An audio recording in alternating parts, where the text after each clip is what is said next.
You must have been hearing about net lease, triple net lease in a commercial term. So in this video, I am going to share with you what are the different net or double net or triple net lease and how this actually comes and plays in a commercial property lease. So if you are interested, then stick around. Okay, commercial property lease. Let's talk about different types of lease. One is the gross lease, and then the second lease is called modified gross, and the third types of lease called net lease or the net rent. So gross rent, modified gross rent, and the net rent. Gross rent, which is very straightforward, right? We know that if any residential property is like a gross rent, it means the landlord has to pay all the expenses, landlord has to pay all the maintenance, landlord has to pay all the insurance, landlord has to pay all the land tax and everything. So that is why it's the gross rent. The tenant will pay the rent, and the rent has to cover all these expenses. If there is any shortfall, then the owner has to pay, or the landlord has to pay for that. That's called gross rent in a residential property. All residential property in general speaking, it's a gross rent. Whereas commercial property can be a gross lease as well, it depends on how the lease has been written. The gross rent is the tenant is going to pay a set amount and that's it. Then all other expenses will be paid by the owner. The modified gross is slightly different. It's actually saying that gross plus there are certain portion of that insurance and certain portion of your other expenses such as council rates will be paid by the tenant. So why it is called modified? Because it is not everything is recoverable from the tenant. Some of the parts will be paid by the owner as well. A great example would be, let's say $100,000 is the rent, plus if it is a modified gross lease, it means that 100,000 is the rent that will come, gross rent, plus let's say the out of insurance amount only $2,000 per month will be paid by the tenant. Out of council rate only, let's say $3,000 per year will be recoverable from the tenant. So in that case it is modified because it is not fully paid by the tenant, it is only a portion of that will be paid by the tenant. Whereas a net lease is everything will be paid by the tenant. The rent plus all the expenses will be paid by tenant. Now net lease, it has the three different types of nets. One is the one net, like one N, then is the double N, or is the triple N, the triple net lease. You would be hearing sometimes triple net lease. Net lease means the tenant will pay rates and land tax if it is allowed in the lease. That is net lease. Net lease does not cover insurance. Whereas double net means the rates, the land tax plus insurance will be paid by the tenant. A real estate agent saying that it's a double net lease, it means that it is rates and insurance and land tax generally will be recoverable from the tenant. A triple net lease is including maintenance. So double net plus maintenance is the triple net lease. So whenever you hear is a triple net lease, that means the tenant will pay the rent, and on top of that will pay the insurance, will pay the land tax, will pay the council rates, and will also pay for the maintenance of the property. So for example, if there is a toilet blockage, if there is or general wear and tear, anything that there is a problem, the tenant has to pay for all these expenses. Excluding structural though, because if there is a structural issue and that needs to be fixed, that needs to be paid by the landlord.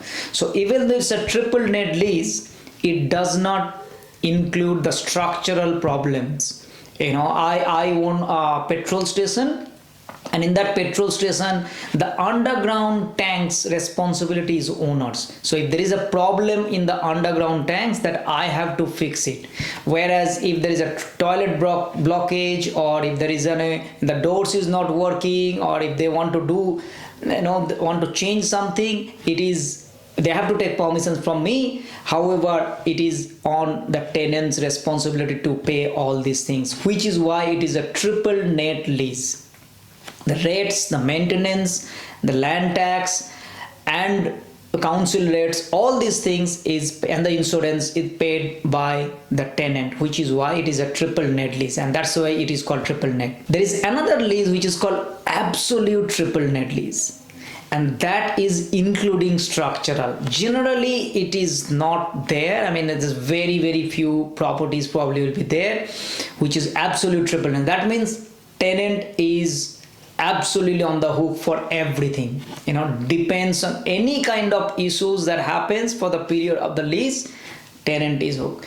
Generally speaking, that this is not very common. Like the structural generally comes to the owner, but it is, if it is an absolute triple net lease, then it is possible that even the structural problem, if something comes in and then this will be fixed, that will be paid by the tenant as well. So these are the different types of leases, and this is what you will be hearing. So next time when you talk to your real estate agent, and if they say it's a triple net lease, now you know what is a triple net lease looks like.